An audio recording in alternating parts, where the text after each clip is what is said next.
ওস্তাদ জি, আমার কাছে আমার তো সকল কিছু আল্লাহর রহমতে মোটামুটি এই, অভাব বলতে কি দুনিয়া তো ক্ষণস্থায়ী, এখানে কোনো কিছু নাই। মহান আল্লাহ পাক রব্বুল আলামিন যা করে বান্দার মঙ্গলের জন্য করে।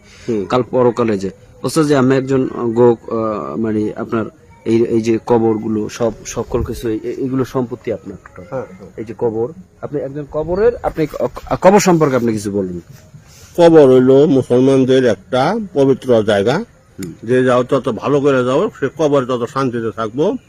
এই কবর কোন মুসলমান যদি তার জায়গা জমির জন্য কবর যে কোনো অসুবিধা হয়, এখন হাজার লোকের কবর দেওয়ার জায়গা আমার আছে, তারা কবর দিতে পারবো, এর জন্য কোনো বিধি নিষেধ নাই। আচ্ছা ওস্তাদ জি, আমি বলেন আমি কি কি লেখাপড়া করছেন, আমি এডুকেশন ব্যাকগ্রাউন্ডটা বলুন। আমি গ্রাজুয়েশন নিয়েছি 1986 সাল, ঢাকা ইউনিভার্সিটি পড়তে গেছিলাম, টাকা পয়সা নিয়ে আর পড়তে পারিনি, চাকরি নিয়ে দিনাজপুর চলে গেছি। কোন সাবজেক্টে করছেন? বাংলাতে ঢাকাতে গেছিলাম কিন্তু। আচ্ছা আমি বাংলায় অনার্স মাস্টার্স আমি করছি না, তাহলে আমি আমার যোগ্য উত্তরসূরি হইতে পারি না? অবশ্যই। তাহলে আমার জন্য কোন জায়গায় আমার 3.5 হাত মাটি দেবেন? আমি পৃথিবীতে আমার সবাই কষ্ট দিচ্ছে, আমি কষ্ট ছাড়া আমি কিছু পাই নাই জগতে, কষ্ট ছাড়া আমি কিছু আমার জায়গাটা দেখাই দেন। সারাদিন হাত কবর করিস নাই আমি, বিরোধের নলে বোরা, মরার পরে আমায় মারিস না তোরা,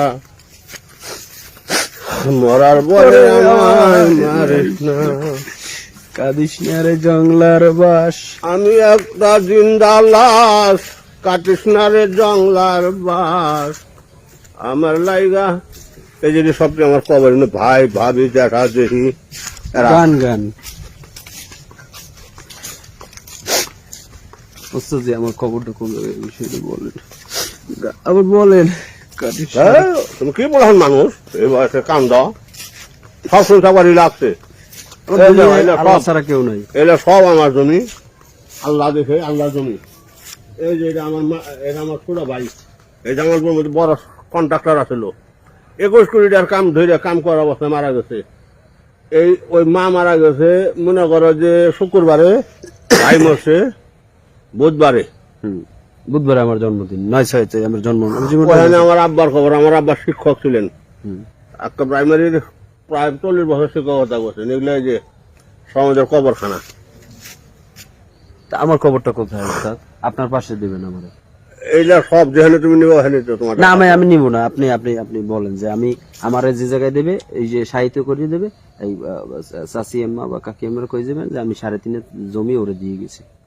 তুমি এই যে দেখতেছো গাছপালা না, হ্যাঁ, এর থেকে এইটুকুর মধ্যে তুমি জিনু চাই নেবে ওখানে দিতে পারবো। আপনার পাশে, আপনার পাশে আমার আল্লাহ কবে নেব, তারপরে আমার মনে করো যে এখন আমি ওই সুইরে যাবো, ওর মাটি কাটে পোলা পুকুর করছিলাম, মিনি পুকুর দিয়ে ওরা 87 গোসল করবো, ওটা শেষ, এখন এটা আমি বন্ধ করে দিতে আসি।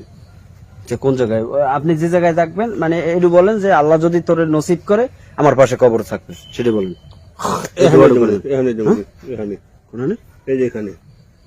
আড্ডা সিরিয়াল হবো, এই সিরিয়ালের পরে আবার উত্তর দিকে চলে যাবো। আমি এক জায়গায় থাকবো, আর অন্য কেউ? আচ্ছা, কোনো সমস্যা নেই।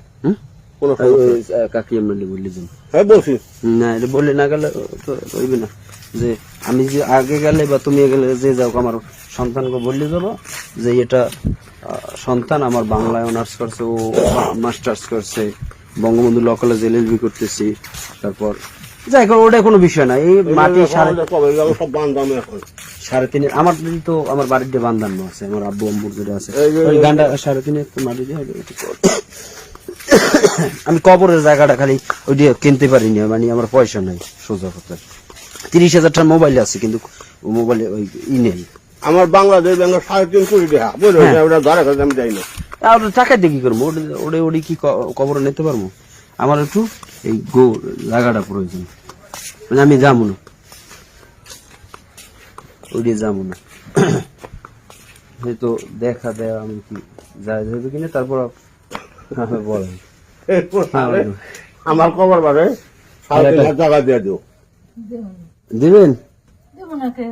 এই যে বলেন যে আমি যদি বাচ্চা থাকি, যে আগে যাক, আমার বাবা আমার দিয়ে গেছে, আমি বাংলা অনার্স মাস্টার্স কমপ্লিট হয়ে গেল, কোনো সমস্যা নেই। যদি আমার নসিবে থাকে, আর নসিবে না থাকলে আমার বাড়িতে হইবে। আর আমি খালি আমার জায়গাটা ছিল, মানে কবরের জায়গাটা বাকি ছিল, আল্লাহর কাছ থেকে আমি জীবনে যা চাইছি আল্লাহ আমার দিয়েছে, সব আশা পূর্ণ করছে। তোমার বাড়ি কই? বাড়ি বরগুনা জেলার পাথরঘাটা উপজেলা।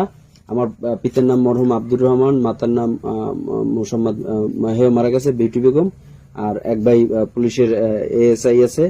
আর আমি বাংলা অনার্স মাস্টার্স কমপ্লিট করেছি পিরিজপুর সরোয়ারদি থেকে, বঙ্গবন্ধু ল কলেজে LLB করতেছি। এখন বাবার সাথে দেখা হয়েছে, বাবার লাগে আমি মানে বাবা বলতে কি জাস্ট বাবা না, কাকাই ধরেন, হ্যাঁ। কাকা। পিতার সমতুল্য তো আর কেউ হবে না। আর আপনি মা একজনকে ডাকা যায়, সেটা ভিন্ন কোনো বিষয় না। এখন সেক্ষেত্রে তার সাথে সেদিন আমার যে কোনো বিষয়ে মানে মিলছে, সিক্স সেন্স আমাদের মিলছে। তো এখন সে বলছে যে তোমার জন্য আমি দাবি করছি, মানে সে যে আমার বলছে তা না, যে আমি তো সবই কবরের জন্য জমি জমা দেন, আমার একটু কবর দেবেন। মনে হয় আমার জায়গা জমির কোনো অভাব নেই। না আল্লাহর দুনিয়াতে। ওটা আমার লাগবে না, আমি সারাদিনে মাটি চাই আর ই চাই। আজকের জুম্মার দিনে, এই পবিত্র হজের দিন, গরিবের দোয়া কবুলের দিন, আল্লাহ জানি আমাদের নেক মকসুব ও নেক আশা যদি করে থাকি, আল্লাহ জানি আমার দোয়া কবুল করে। আমিন। আল্লাহ।